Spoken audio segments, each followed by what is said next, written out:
Hola, muy buenos días a todas y todos. Quiero darles la más cordial bienvenida a esta sesión, a esta mesa redonda denominada Minería como eje estratégico para el desarrollo territorial. El día domingo justamente se cumplieron 7 años de la aprobación de la Agenda 2030 de las Naciones Unidas y estamos a exactamente 8 años de cumplirse el plazo para su implementación, es decir, de todas las metas de los Objetivos de Desarrollo Sostenible. Precisamente el sector minero es un gran aliado de los Objetivos de Desarrollo Sostenible. Principalmente conocemos que el objetivo número 8, que es generación de empleo, es uno de los más conocidos que implementa el sector minero. El sector, como ustedes saben muy bien y lo escuchamos durante todo el foro, aporta muchísimo al crecimiento del país, al crecimiento económico. Pero la buena noticia es que si vemos cuáles son esos objetivos de desarrollo sostenible que trabaja el sector minero, el principal, sin duda, es el ODS 17, es decir, el generador de alianzas. Y precisamente de eso vamos a hablar el día de hoy, de cómo contribuye el sector minero a través de las alianzas. Y para eso tenemos ciertamente un panel de lujo, notoriamente es un panel de lujo, y quisiera comenzar presentando a nuestros panelistas. En primer lugar, Carolina Trivelli, ella es investigadora principal del Instituto de Estudios Peruanos IEP y es ex ministra de Desarrollo e Inclusión Social, de hecho la primera ministra del sector. También presentar a Sarah Lawton, ella es representante y directora país del Programa Mundial de Alimentos, el PMA. Raúl Molina, asociado de Solidaritas Perú y es ex viceministro de Gobernanza Territorial de la Presidencia del Consejo de Ministros. Y finalmente, Aguillén Calvo, quien es director general de INSUCO para Latinoamérica y el Caribe. Quisiera comenzar como parte introductoria consultándole a Sara y luego también a Raúl sobre esta frase que les acaba de mencionar hace un momento. El sector minero ciertamente contribuye a lo que es el crecimiento económico y eso nos queda muy claro a todos los presentes, pero también a todos los que trabajamos en el sector. Pero creemos que el sector minero es mucho más que solamente crecimiento económico. De hecho, este foro es sobre gestión social, así que quisiera invitar a Sara y luego a Raúl a comentarnos desde su punto de vista cuáles son esas contribuciones, tal vez, al progreso social que realiza el sector minero. Sara. Gracias por la oportunidad, Bettina. Sí, yo sí creo que la contribución del sector minero al desarrollo en el país va más allá o potencialmente puede ir más allá de solo el PBI, que es el que muchas veces se habla solo de eso, pero esto siempre y cuando logramos conectar las acciones e innovaciones de hoy con la promesa, digamos, de sostenibilidad o de escalabilidad que solo el sector privado puede brindar. En otras palabras, es decir, que es bueno hacer buenos proyectos hoy, pero es aún más bueno cuando logramos conectar lo bueno que estamos haciendo hoy con la generación de evidencia para impulsar la implementación de política pública en el futuro. Y les voy a dar un ejemplo que para mí ha sido muy interesante. El Programa Mundial de Alimentos en este momento tenemos proyectos conjuntos con el sector minera, varios proyectos conjuntos con el sector minero y voy a hablar de uno que estamos haciendo en Sechura y también en Ancash con Fospivay y también con Antamina y esos proyectos tenían el objetivo de enfrentar el problema de anemia y desnutrición crónica que aunque Perú ha hecho avances muy importantes, siguen siendo un problema muy significativo en el país. Y estos proyectos lo que hicieron, se concibieron como modelos para testar, para probar un modelo para enfrentar este problema bastante complejo. Y en ese proyecto se hicieron 3 cosas principales. Voy a revisarlo muy rápidamente, pero se hicieron 3 cosas principales. Uno, se introdujo el concepto de trabajar con agentes comunitarios, o sea, personas voluntarios de la comunidad que hacían O sea, identificación temprana de niños de pronto con anemia, referimiento, seguimiento, etcétera, etcétera.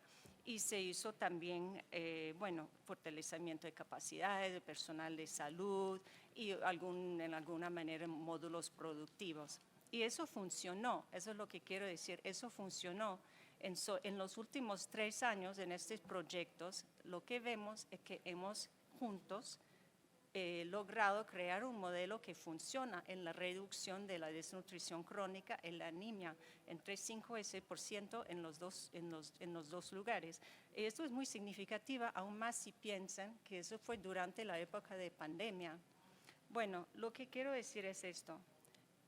Está bien, hicimos una cosa bien, podemos estar contentos, pero no se queda ahí, porque el hecho de que lo concibimos con el sector como modelos quiere decir que esos fueron como un tipo de investigación y desarrollo, una función de R&D, cómo se puede enfrentar un problema de política pública bastante complejo, y tuvo sus resultados.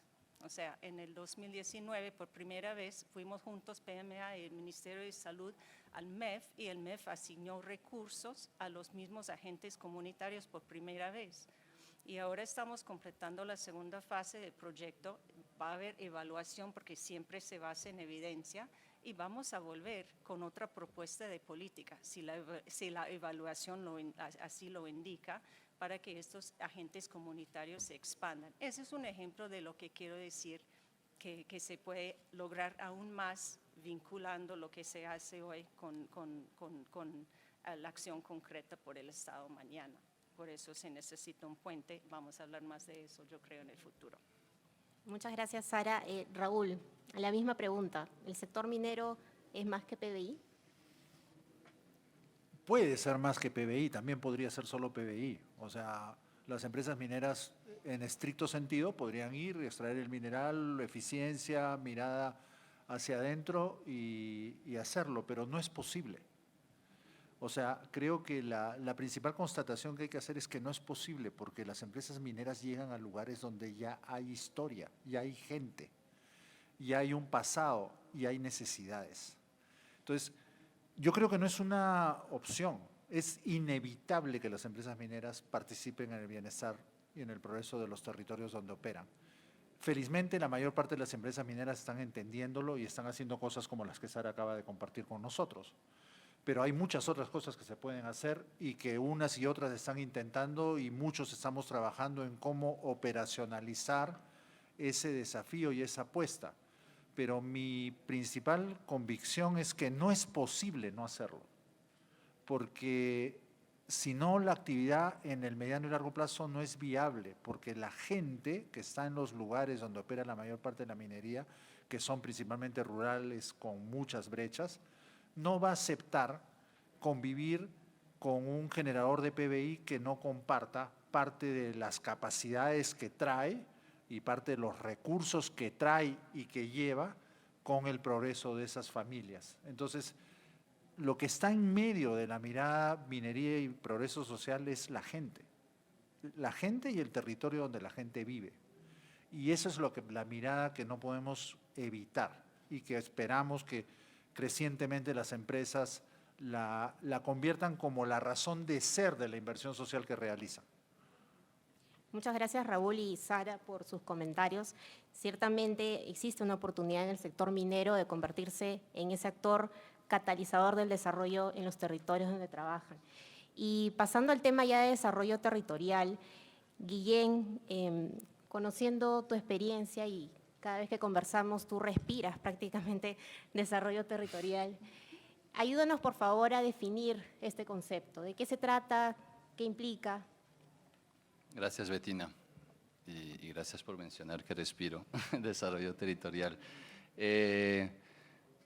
O sea, no tiene sentido, creo que cuando hablamos de desarrollo territorial muchas veces nos llenamos la mente de muchos conceptos, ¿no? Y bueno, con Carolina, con Raúl, con varios aquí en esta sala que llevamos años, ¿no?, hablando de desarrollo territorial, y a veces pienso en eso, digo, sería alguien que llegue del futuro y que nos esté viendo ahora en el mundo como estamos, con esta agenda global tan loca, desafíos tan duros en los territorios y 20 años de estar hablando de desarrollo territorial para que nos sigamos haciendo esta pregunta, es que algo anda mal, ¿no?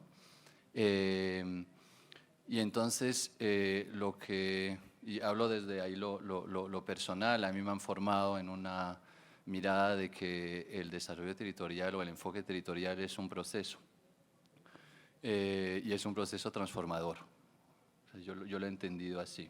Y lo he entendido, y creo que Raúl y Darío hicieron una presentación realmente maravillosa ayer. Para los que no pudieron estar, creo que vale la pena revisar lo que ellos aportaron. Y pues se inspiraban también de modelos como los que Carolina trabajó con sus colegas de RIMISP en su momento, y hablaban de transformación social, productiva, institucional. El desarrollo territorial tiene que ver con todo eso, ¿no? Con un proceso de transformación profunda y casi que sistémica del territorio, ¿no?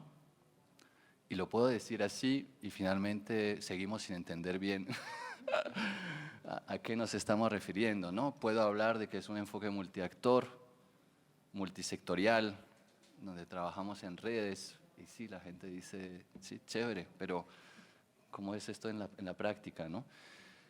Y lo que estoy aprendiendo en este camino es a desconectar justamente de esas definiciones más desde el intelecto y empezar a sentir qué es lo que quiere decir desarrollo territorial, que supone entender qué es lo que son los territorios, ¿no?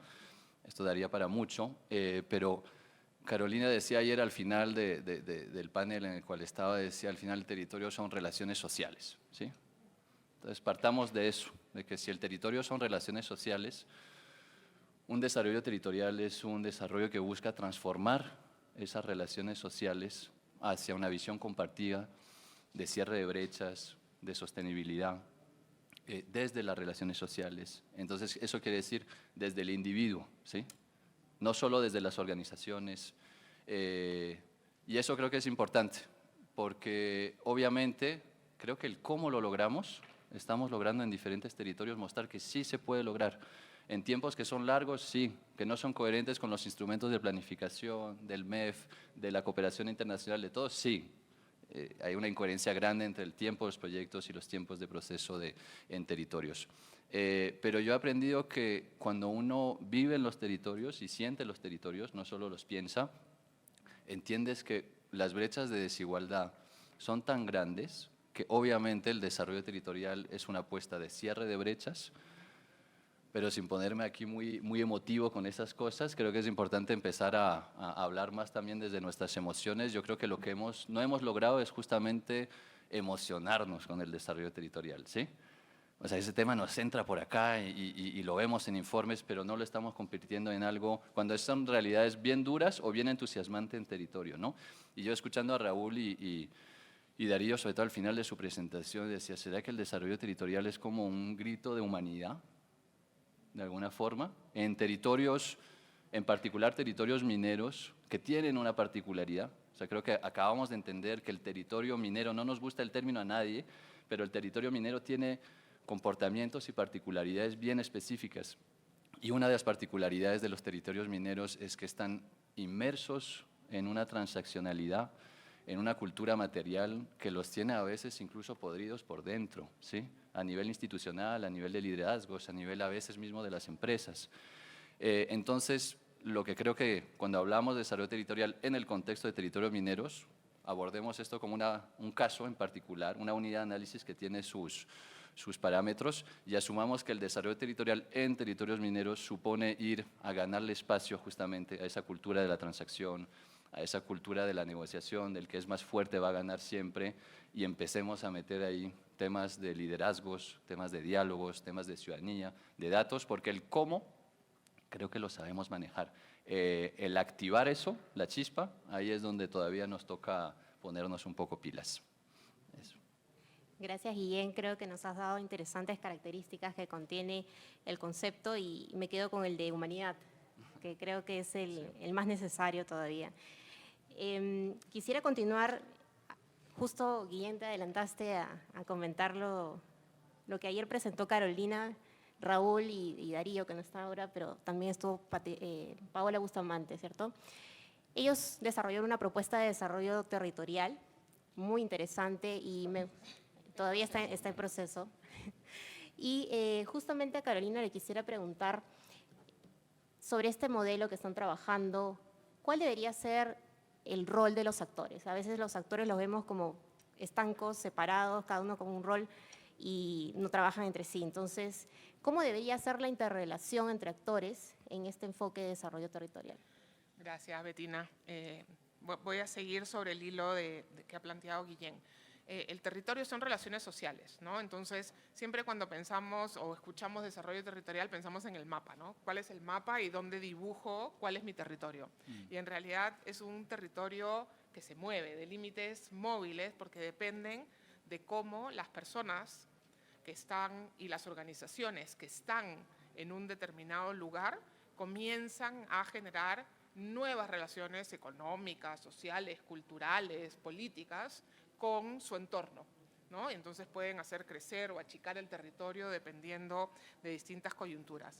Eso lo que hace es obligar a que si uno quiere plantear una fuerza, un motor de desarrollo en el marco de esas relaciones, uno lo primero que tiene que hacer es identificar quiénes forman parte de esas relaciones, ¿no? Y por supuesto hay sector público, que es, además uno esperaría, quien ayude a consensuar, digamos, el norte, ¿no? Hay en los distintos niveles de gobierno, hay organizaciones de la sociedad civil, hay empresas, las mineras, sin duda, porque estamos hablando de territorios mineros, pero también hay un conjunto de otras empresas de distinto tipo que se relacionan con la minería o que no, que tienen negocios distintos, la bodega, ¿no? el comerciante de productos agrícolas y claro, los buenos y los malos, digamos, ¿no?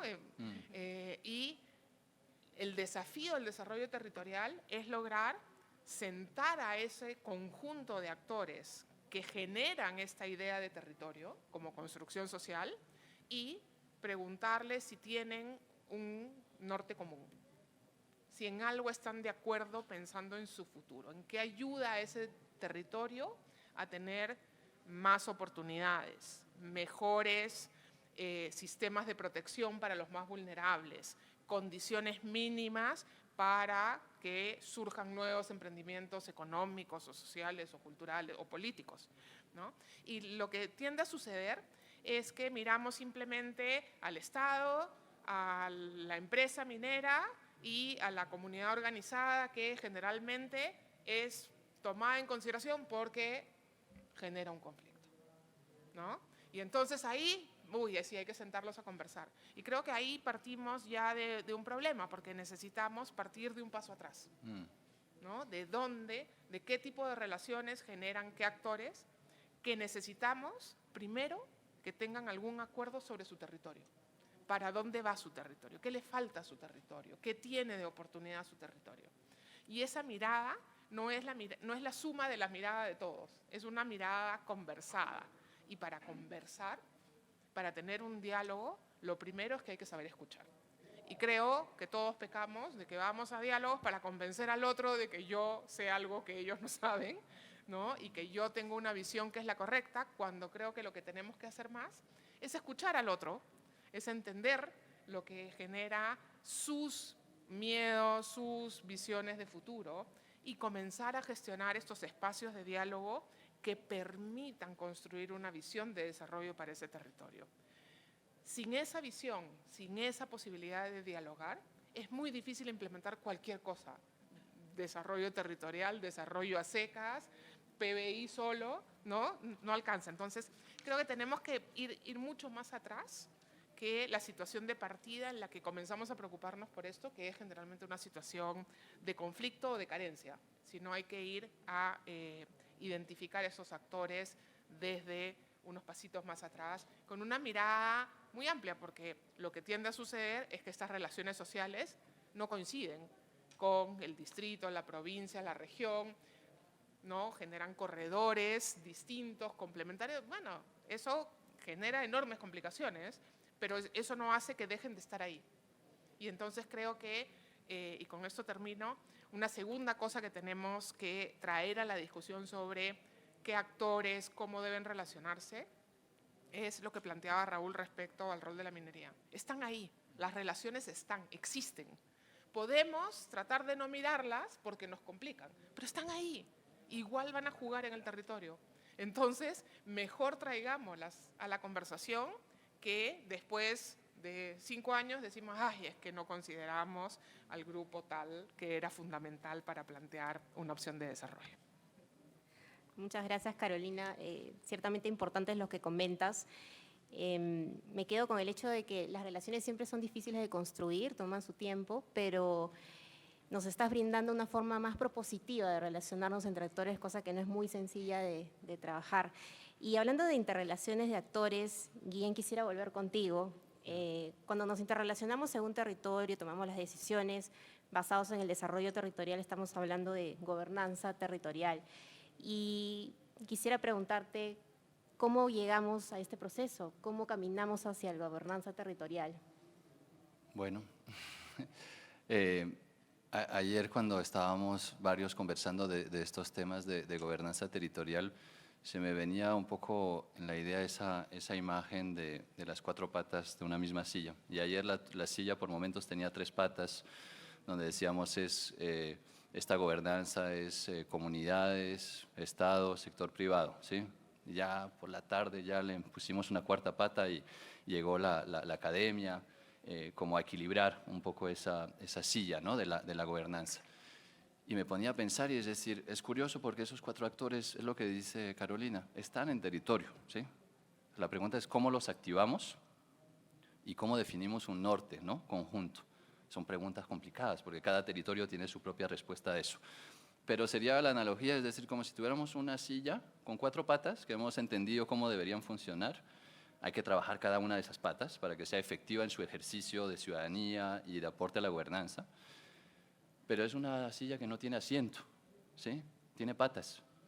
Y no tiene asiento muchas veces porque no tiene visión compartida, que eso es lo que marca gobernanza, una visión compartida, pero también porque creo que, y es una apuesta que tenemos desde INSUCO, y no solo desde INSUCO, yo creo que muchas universidades están dando ese salto y centros de pensamiento, pensamos que para que la gobernanza pueda funcionar y que se logren esos acuerdos mínimos que hagan operativo una visión de desarrollo territorial, necesitas, o es una lección que hemos aprendido en este camino, necesitas a un 3er, 4º, 5º actor, como queramos llamarlo, que es un dinamizador, ¿sí? Es un catalizador de procesos. Es alguien cuya función es hacer que esto pueda funcionar, ¿sí? Porque cada uno de las instituciones, todos tienen una propia agenda, ¿no? Entonces, si tu agenda es articular y si los actores del territorio depositan una confianza en ti como articulador de procesos, pues ahí yo creo que se pueden dar cosas bonitas. Y lo estamos experimentando en algunos territorios de que se puede cuando tienes a dinamizadores de los territorios que potencian esa gobernanza del territorio. Entonces creo que ahí es un tema, por eso hablaba de liderazgos y de ciudadanía, porque creo que no podemos desligarlo del tema de gobernanza, pero bueno, sé que Raúl tiene también mucho que decir sobre eso. Sí, gracias, Guillén. De hecho, tú hablabas del tema de los liderazgos en el territorio y me gustaría un poco complementar esta pregunta con Raúl, pensando en el Estado, ¿no? ¿Cómo pasamos en un Estado como el que tenemos, muy enfocado en lo sectorial, a un Estado más territorial? ¿Qué se necesita? ¿Necesitamos normas? ¿Necesitamos voluntades? Cuéntanos un poco. El Estado es un monstruo grande, ¿no? Tiene varios niveles. El nacional es más sectorializado en su concepción. El territorial, a medida que vas bajando, que llegas al alcalde distrital, es territorial por naturaleza. El alcalde no es consciente, pero como es un gobierno de proximidad, está en relación directa con el conjunto de las necesidades de los ciudadanos. Entonces, lo que hay que hacer es unir a ese monstruo grande, que hoy día es una suma de retazos que no se comunican entre sí. O sea, quien más gobernanza necesita es el propio Estado, ¿no? Solemos decir la presencia del Estado, retomando el hilo que planteaba Guillén, ¿no? Claro, está el municipio, pero ¿y el gobierno regional y el gobierno nacional? ¿Cómo los traes al territorio? Porque ellos digamos, el lugar de una mina. Yo lo único que le aumentaría la definición de territorio como relaciones sociales es relaciones sociales con lugar. Porque son relaciones sociales localizadas con personas concretas, con vidas concretas, en lugares concretos.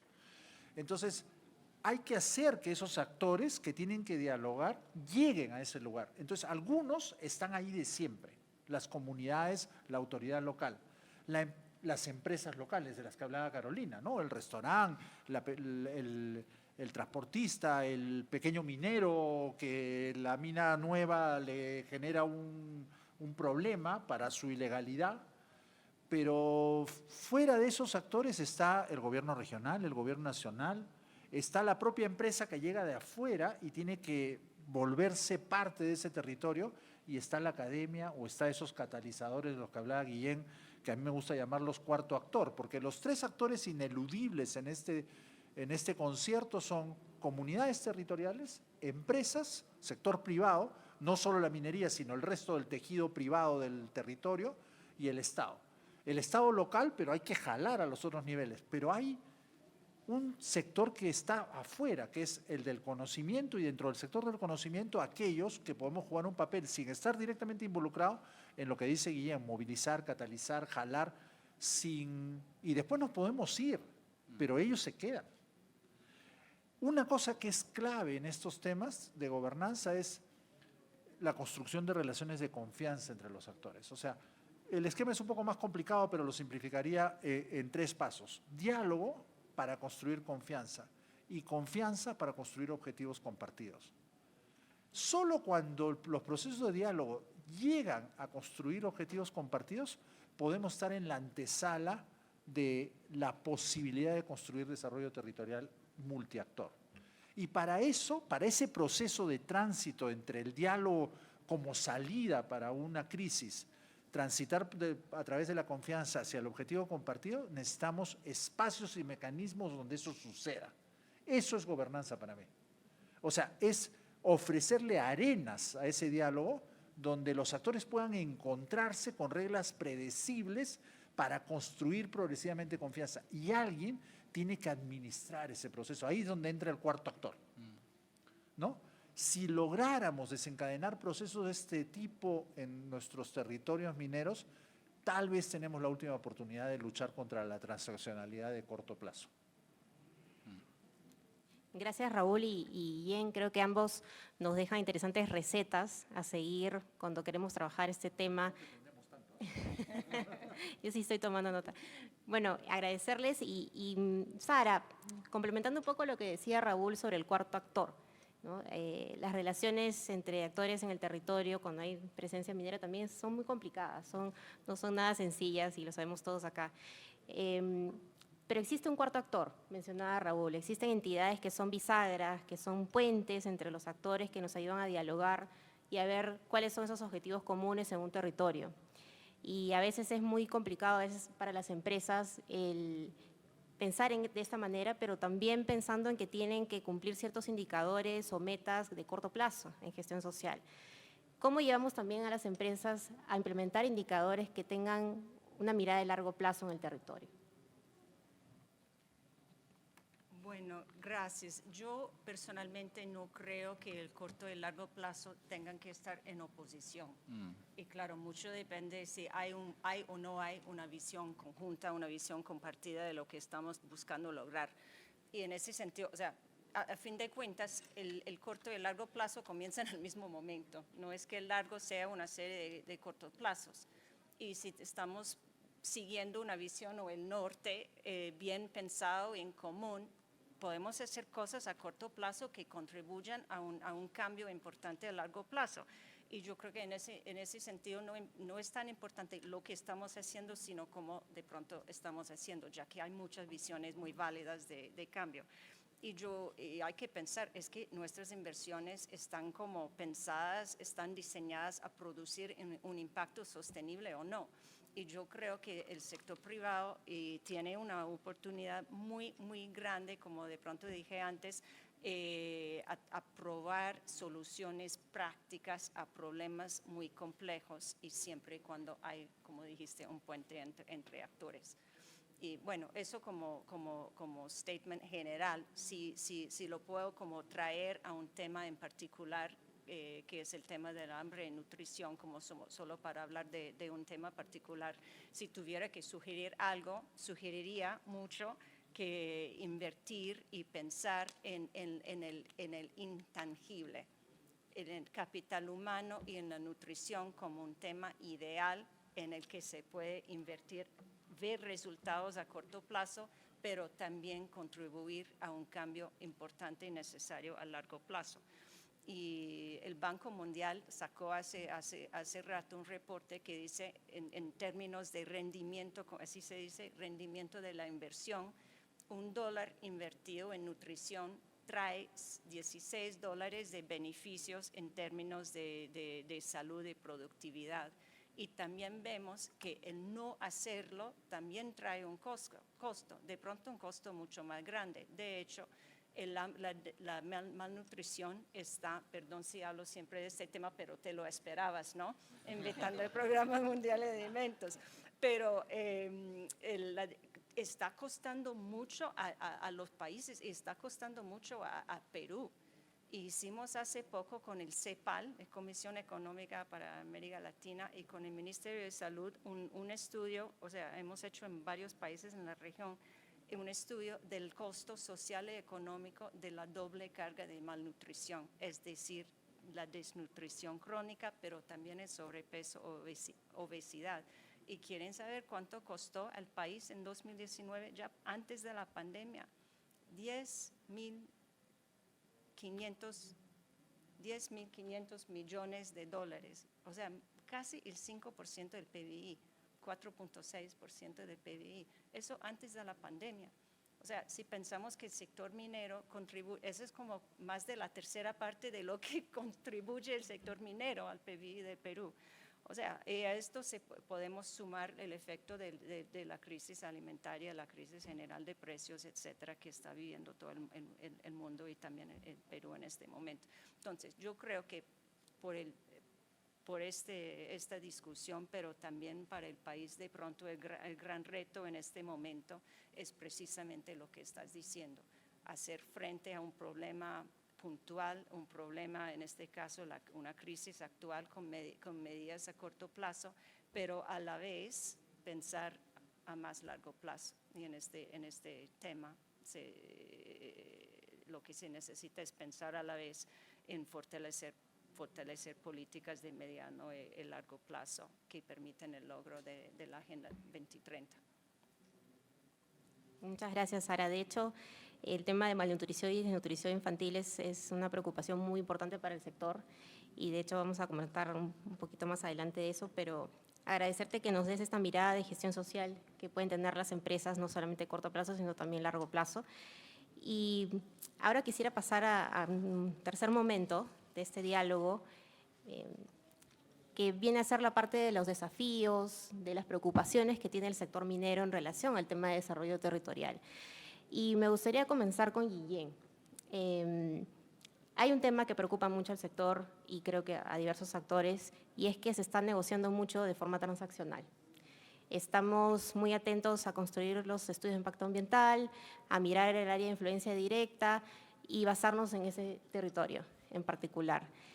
Cuéntanos cómo hacemos para salir de esta mirada transaccional o de este relacionamiento transaccional y pasar a uno más de sostenibilidad. Bien, bueno, es pregunta compleja también, ¿no? Creo que lo dijimos también a lo largo de estos días y es que cada territorio tiene un punto de partida muy diferente, ¿no? Cuando uno se sienta a dialogar, tiene que partir de eso, de esa base, ¿no? En qué momento de esa conversación o de ese historial de relacionamiento está el territorio. Y si hablamos de territorios mineros, hay fases de proyectos que inciden muchísimo en el momento en el cual está el territorio, ¿no? Pensarse a cómo podemos dialogar en un momento donde el proyecto está pasando de exploración avanzada hacia su viabilidad para avanzar hacia construcción es muy diferente a hablar de diálogo en territorios que ya llevan décadas de operación minera, ¿no? O sea, son dos enfoques muy, muy diferentes. O cuando uno habla de cierre de minas, que es otra realidad que nos viene cerca, ¿no? A mí me gusta mucho lo que decía Sara el tema de cómo uno logra combinar esos objetivos de corto plazo y largo plazo, porque creo que de eso se trata mucho en esos espacios, porque por haberlo vivido en muchos territorios, la gente muchas veces está bastante aburrida de sentarse a dialogar, ¿sí? Muchas veces porque ha sido más negociación que realmente un diálogo, muchas veces porque de esos diálogos han surgido compromisos que después no se cumplieron o se cumplieron parcialmente. Muchas veces porque sí, nos pusimos a pensar en un objetivo compartido y después se fue el proyecto y ya no había nadie más con quien hablar de objetivos compartidos. Lo que sí hemos visto, y creo que el caso que mencionaba Diego ayer de Moquegua me llama mucho la atención, y es a veces necesitas pretextos o necesitas un tema que permita aglutinar un espacio de diálogo, ¿sí? Y la pandemia fue, yo creo que hay empresas que perdieron esa oportunidad, otras que la supieron aprovechar, pero hubo momentos en el territorio donde ya no había un tema de pro o anti mineros, era un tema de supervivencia, de cómo íbamos a salir adelante todos como humanos en territorios, y entonces el tema de cómo gestionábamos junto esa crisis fue un tema aglutinador. Y creo que Moquegua, no soy experto en el proyecto, pero me llama la atención de que eso fue lo que permitió pasar de un comité de monitoreo a una mesa de desarrollo territorial. Porque en algún momento la pandemia nos hizo decir, bueno, ya, dejemos de lado todo lo demás, ¿cómo juntos podemos aportar algo? Entonces la pregunta es, ¿cómo logras activar esa pregunta en mentes, personas, nosotros mismos, que podemos ser muy transaccionales? Como decía Carolina, uno ve a empresas, pero ve también a comunidades que llegan con una posición tan violenta, tan radical, que imposibilitan el diálogo, ¿sí? Entonces, ahí yo creo que para que esto pueda funcionar es reconocer que es un proceso, reconocer que necesitas victorias tempranas para que la gente crea que lo que estás diciendo, sí, algo está pasando, reconocer que el diálogo no solo es cuando hay conflictividad, el diálogo es permanente, y eso es muy difícil que las empresas y que en general las organizaciones lo asuman, porque entras con preguntas bien básicas. ¿Y quién financia eso? Si el diálogo tiene que ser constante, ¿quién financia eso? Después, si tenemos más diálogo, vamos a tener más gente que nos viene a pedir cosas, ¿sí? Entonces, mejor no dialoguemos demasiado, ¿sí? O dialoguemos solo cuando tenemos cosas que decir, ¿no? La realidad tiene que ser otra, ¿no? Por eso creo que el tema de cómo generamos también ciudadanía y liderazgos preparados para llegar a esos procesos de diálogo, eso no es menor. Yo he visto, por haber tenido la suerte de facilitar bastantes procesos de diálogo, hay gente que gana autoestima en un proceso de diálogo, ¿sí? Hay voces que nunca habían tenido la oportunidad de hablar con un gerente, con un presidente, y ganan autoestima. ¿Qué hacemos con esa autoestima en ese momento? La autoestima es una de las mejores cosas contra la transaccionalidad, porque de nuevo es humanidad, ¿no? Y cómo por momentos tenemos todos un poco más de humildad también, lo que decía Carolina, es decir, venimos a la mesa a defender nuestros puntos y tenemos la agenda y tenemos al gerente que nos dice, oye, tienes que cumplir con estos puntos. Pero ¿cómo vas a cumplir con esos puntos si no te paras a escuchar, a sentir lo que se está dando en ese espacio? Entonces yo creo que no puede haber desarrollo territorial sin activación de diálogo, lo tengo claro. No sirven los espacios de diálogo que no estén asociados a temas también objetivos como datos, y eso aquí en la sala tenemos a los colegas de MINSUS y del proyecto de GIZ que trabajan en esos temas también de datos, y creo que es importante porque necesitamos temas objetivos. Las percepciones también, pero necesitamos decir, bueno, esto se logró, cómo se logró, cuál es la medición, da una base objetiva en momentos donde es necesario. Y creo que necesitamos liderazgos diferentes. Cuando uno mira las estructuras de cómo se han movido los procesos de diálogo, los que hablan o hablamos en los procesos de diálogo somos los mismos desde hace muchos años. Entonces, ¿cómo renovamos eso? ¿Cómo haya más liderazgo también femenino en esos espacios de diálogo? Hay temas bien profundos. Traer a los jóvenes, hemos hecho ejercicios, traíamos a los jóvenes y era súper aburrido. Nos decían, no, pero no nos vuelvan a traer, esa cosa del espacio de diálogo es bien aburrida, cuando uno quería motivarlos a estar ahí, ¿no? Entonces, asumir que partimos de puntos muy diferentes, hay territorios que están inmersos en una cultura de transaccionalidad. Esperaría que podamos seguir trabajando en esos territorios, porque si no sería triste decir ya, los perdimos. A veces yo siento cuando vengo a Perú a veces que existe ese tema de ya no se puede hacer nada y no tengo ninguna receta para hacer algo, entonces me cuido mucho de opinar, pero creo que no deberíamos dejar esos territorios caer y es lo que dice Raúl cuando te habla de un riesgo sistémico para el sector, está hablando entiendo, de eso, es decir, que es una carrera hacia el fondo, ¿no? Si no abordamos ese tema de transaccionalidad, vamos a perder todos, ¿sí? Entonces, pero eso, y me gustaría solo recordar eso, estamos trabajando un tema que tiene que ver con liderazgos que transforman y territorios que inspiran, ¿sí? Y esa mirada es decir, hay territorios que lo están logrando, necesitamos que se sepa, necesitamos aprender de ellos, necesitamos ir a visitarlos, que ellos mismos puedan tejer redes entre territorios, porque eso es clave, y necesitamos cultivar liderazgos transformadores en territorios. Nos tomará 5, 10, 15 años seguramente, pero yo creo que sabemos cómo hacerlo, y creo que tiene que ver con la pregunta que tenías. Muchísimas gracias, Guillén. Efectivamente, tú siempre nos traes, nos sacas más bien de fuera de la caja en cuanto a ideas y agradecerte que comentaras justamente la etapa de la pandemia, al inicio de la emergencia sanitaria. Creo que es un claro ejemplo y pasa lo mismo con los desastres naturales, ¿no? Todos nos olvidamos de nuestras diferencias y nos juntamos y nos unimos para solucionar y enfrentar los problemas que tenemos, que son mucho más importantes que las diferencias que tenemos. Ahora quisiera pasar con un tema muy relevante también para el sector minero y aprovechando que tengo al lado derecho a dos ex autoridades de alto nivel, ¿no?, en el Estado, quisiera preguntarles en relación a descentralización. A la vuelta de la esquina tenemos las elecciones, ¿no?, de gobiernos regionales y locales. Y ustedes conocen muy bien de qué se trata el desarrollo territorial, lo promueven, lo están construyendo, trabajando. Entonces, ustedes como expertos en esta materia, ¿qué le recomendarían el primer año de gobierno a una autoridad electa como un gobernador o un alcalde, ¿no?, en cuya región se encuentre una operación minera importante o se encuentre un potencial de actividad minera, ¿no? ¿Qué le recomendarían ese primer año para tener este enfoque de trabajo?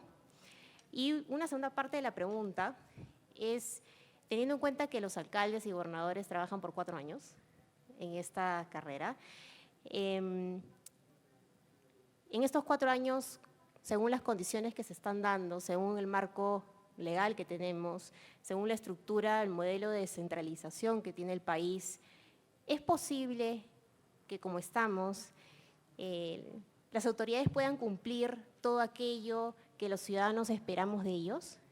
Quisiera, por favor, comenzar por Carolina y luego Raúl. No se preocupen, tenemos tiempo para escucharles.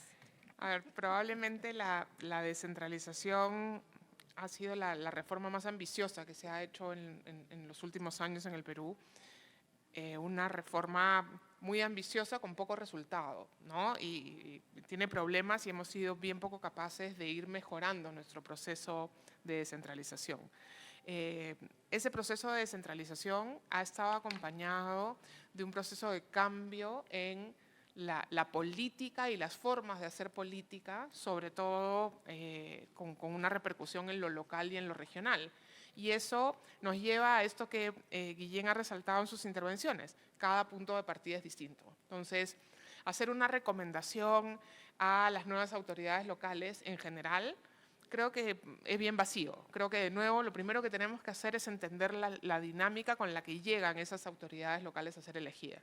Una de las cosas que sabemos es que mientras más pequeña la circunscripción, ¿no?, lo más probable es que tengamos una autoridad que es elegida con muy poco porcentaje de votos, porque hay muchas listas que se presentan porque las vallas son bajas, ¿no? Gana con 15, 18, 20%, tiene 80% de enemigos electorales, ¿no?, perdedores que lo van a enfrentar.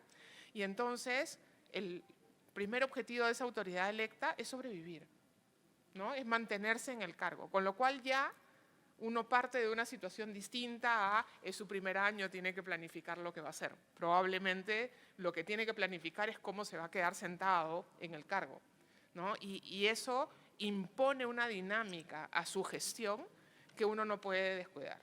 Una segunda característica que hay que poner en la discusión cuando uno quiere pensar qué recomendarle a ese alcalde es qué tipo de gobierno local va a liderar.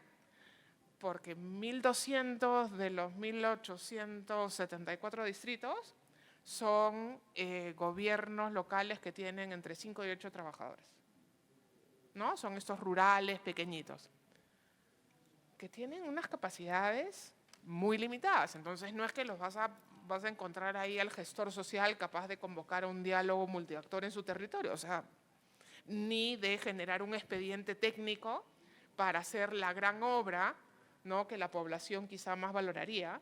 Y además, recordemos de nuevo lo que tú has dicho, no hay reelección, el alcalde tiene 4 años, si se embarca en una obra muy compleja, ni siquiera va a llegar a ver el expediente aprobado, ¿no? Entonces, esas características hay que traerlas a la discusión en ese territorio con esas autoridades, porque si no, le pedimos cosas que, por estas características, digamos, no van a estar en su naturaleza, no va a tener ningún incentivo. Entonces, es un diálogo de sordos.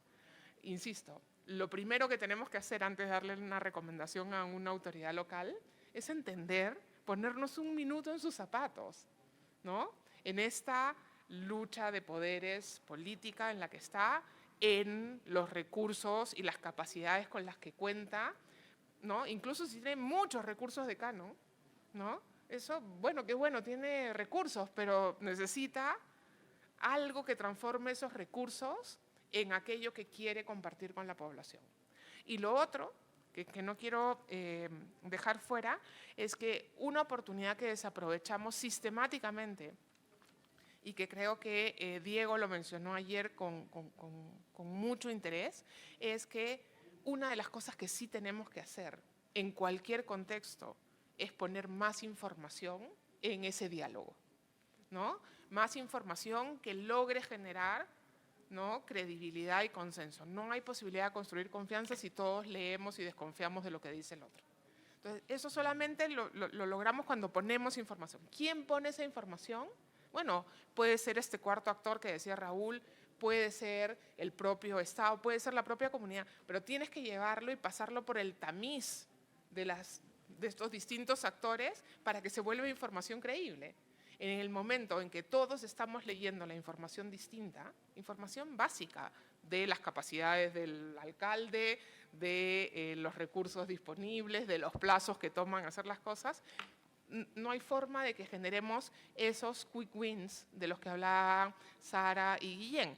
Y si no tenemos resultados de corto plazo, no hay forma de comprar largo plazo. Gracias, Carolina. Raúl, ¿Me puedo usar los 13 minutos? No. algunos. A ver, yo llegué al desarrollo territorial desde la descentralización, o sea, ¿y eso qué significa? Que deja claro que la descentralización solo es un medio, o sea, la finalidad es que las personas vivan mejor donde nacen o donde decidan vivir, porque pueden decidir vivir en otro sitio que donde nacieron. Yo tuve la suerte de empezar en lo público en un municipio sureño del Perú que en los años 90, con una visión muy clara que se mantuvo durante 15 años, se cambió la realidad de ese lugar, ¿no? Y tuve la suerte de poder participar en esa odisea, en esa tarea. Después hemos hecho descentralización para todos nuestros territorios y claro, elegimos autoridades, pero mi hipótesis es que la gran falla de esa gran reforma última, como dice Carolina, es que elegimos autoridades regionales y locales, pero el Estado siguió haciendo las cosas como las hacía. Entonces, el drama es que condenamos a políticos, además políticos en general, y perdóname la expresión, de poco fuste, con poco historial, digamos, de construirse como líderes, los hacemos hacerse cargo de instituciones, algunas muy chiquititas como esas que dice Carolina, u otros elefantes como los gobiernos regionales, con muchas limitaciones para poder lograr lo que ofrecieron en campaña. Entonces termina siendo un chiste. Y ahí, los municipios son de larga historia en el Perú, vienen desde la colonia y su debilidad es de larga historia también. Los gobiernos regionales son una institución nueva, pero es una institución a la que no le hemos definido un rol. Entonces, ¿cómo podemos pedir que sea una institución eficaz y efectiva en el logro de resultados si ni siquiera sabe para qué existe? Y en el gobierno nacional yo estoy seguro que hay muchos que dirían que si le pueden poner una bomba y desaparecerlos del tablero, lo harían. Entonces, lo primero que tenemos que hacer es preguntarnos, un Estado en un país tan locamente diverso y desafiante geográficamente como el Perú, con las desigualdades que tenemos entre diversos territorios, ¿para qué necesitamos nivel local y nivel intermedio? Y el primer lugar donde hay que entenderlo es en el centro del poder, Lima, en aquellos que diseñan y diseñamos política pública y normas de regulación. Porque hacemos normas que están hechas para lo que aprendieron en la universidad donde hicieron la maestría. Entonces, esa realidad no es la del pequeño municipio andino, amazónico, o rural costero, o municipio periférico de gran ciudad, en esta ciudad. Lo que hay que hacer es repensar las maneras como opera el Estado, y un primer factor ahí es diversificar las posibilidades. Las normas en un país como el Perú no pueden ser iguales. Hay que hacer normas para las instituciones más maduras y normas para las instituciones con menores capacidades, porque lo principal no es que cumplan la norma, es que le sirvan a la gente. Entonces, mientras que no nos atrevamos a modificar las maneras de actuar del Estado, el Estado va a seguir siendo torpe. ¿Qué hemos ganado con la descentralización? La agenda de los alcaldes de los territorios está más presente en la discusión política en Lima. Eso no era verdad antes de los 2000. O sea, Lima vivía autocentrada mirándose la barriga. Hoy día sí se oye la voz de las provincias, pero la pregunta es ¿para qué? La pregunta es ¿para qué?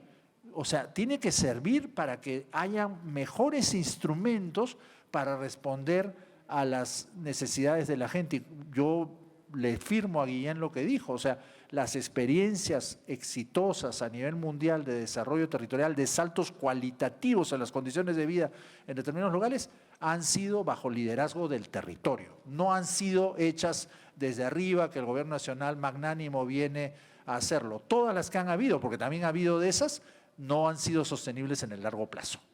O sea, los norteamericanos fueron los primeros que empezaron con eso después de la Segunda Guerra Mundial. Y eso no funciona en el largo plazo. Funciona cuando empoderas a la gente, empoderas a sus liderazgos, empoderas a sus autoridades. Eso tiene un desafío de capacidades sin ninguna duda. Tenemos 20 años de descentralización y ¿qué cosa hemos hecho en capacidades? Nada. Nada que se sostenga. Hemos hecho miles de horas de capacitación, pero nada que se sostenga. Entonces, una de las cosas, el trabajo que estamos haciendo para IMP, del que hemos hablado ayer y que Guillén con generosidad me ha mencionado ahora, está en curso.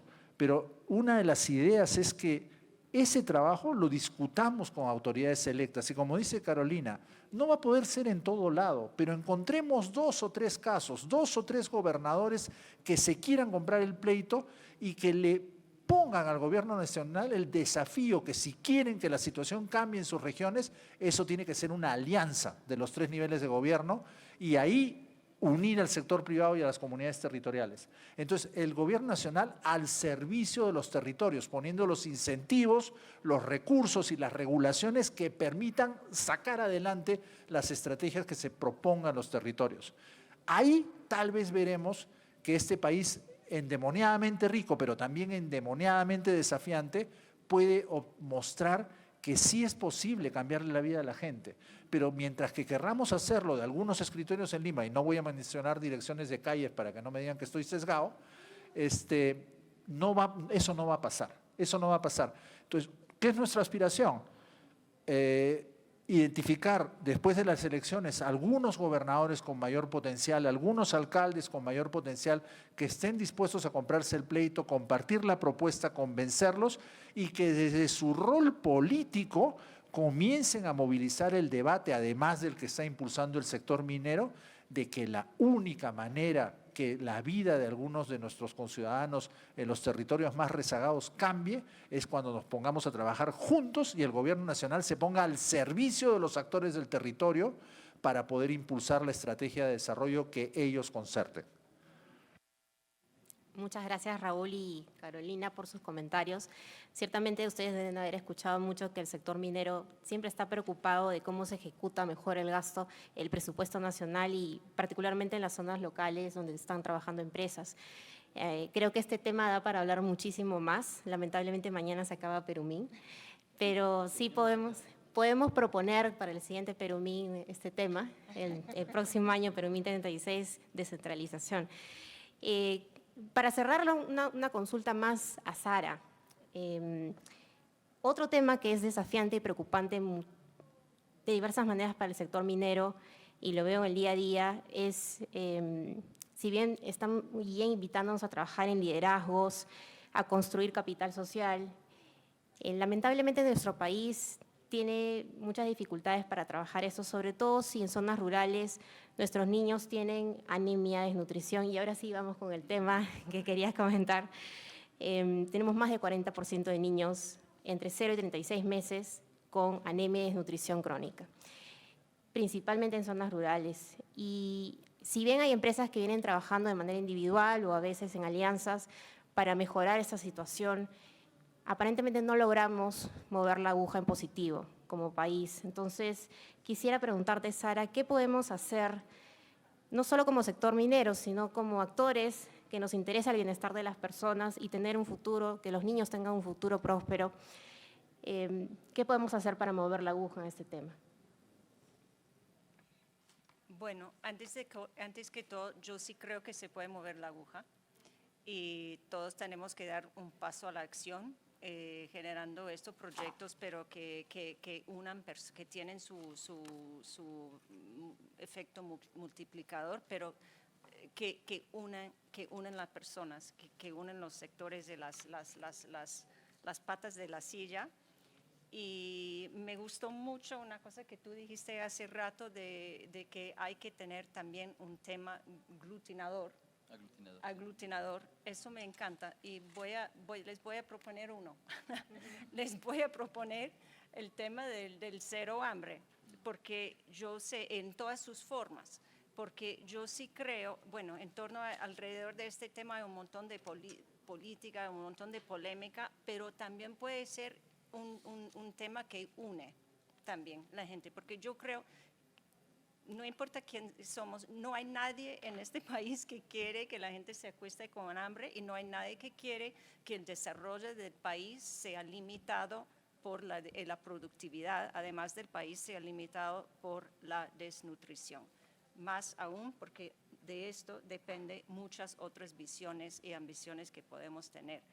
Bueno, lo bueno es que hay también soluciones prácticas. Con más tiempo les habría dicho cuáles son, pero eso va a ser por otra conversación. De pronto el año entrante o almuerzo. Bueno, el PMA sobre este tema, yo les pido 3 cosas.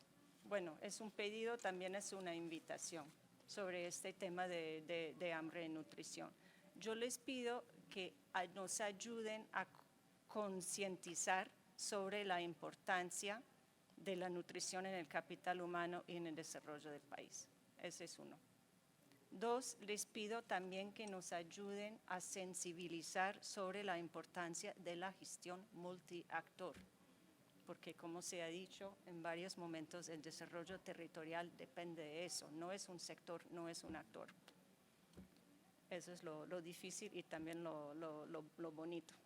Y tercero, que nos ayuden a fortalecer el diálogo sobre este tema como aliados estratégicos en la implementación de intervenciones para prevención de la doble carga de malnutrición.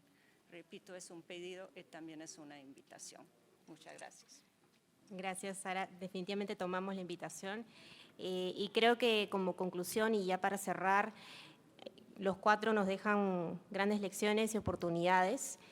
La principal, sin duda, creo que es el trabajar juntos, ¿no? El estar separados sí tiene importantes resultados, pero juntos sumamos más, ¿no? Y este es un esfuerzo colectivo de todos, no solamente del Estado, no solamente del gobierno regional, no solamente del alcalde, no solamente de un ministerio, no solo de una empresa, no solo de un sector, no solo de academia, sociedad civil, es de todos. Es tarea de todos trabajar por el bienestar de las personas. Y para cerrar también quisiera agradecerle a los panelistas, los conozco y sé su trayectoria, sé que lo que dicen lo hacen y eso también es muy motivador para nosotros como sector. Agradecerles a los asistentes por estar acá, escuchar este diálogo y en particular agradecer al Instituto de Ingenieros de Minas porque siempre promueven poner este tema de desarrollo territorial en el debate público, en agenda, y lo único que hacen es motivarnos a todas y todos a seguir remando con este objetivo de mejorar la calidad de vida de las personas. Muchísimas gracias a todos y todas. Agradecerles un aplauso, por favor, para nuestras panelistas.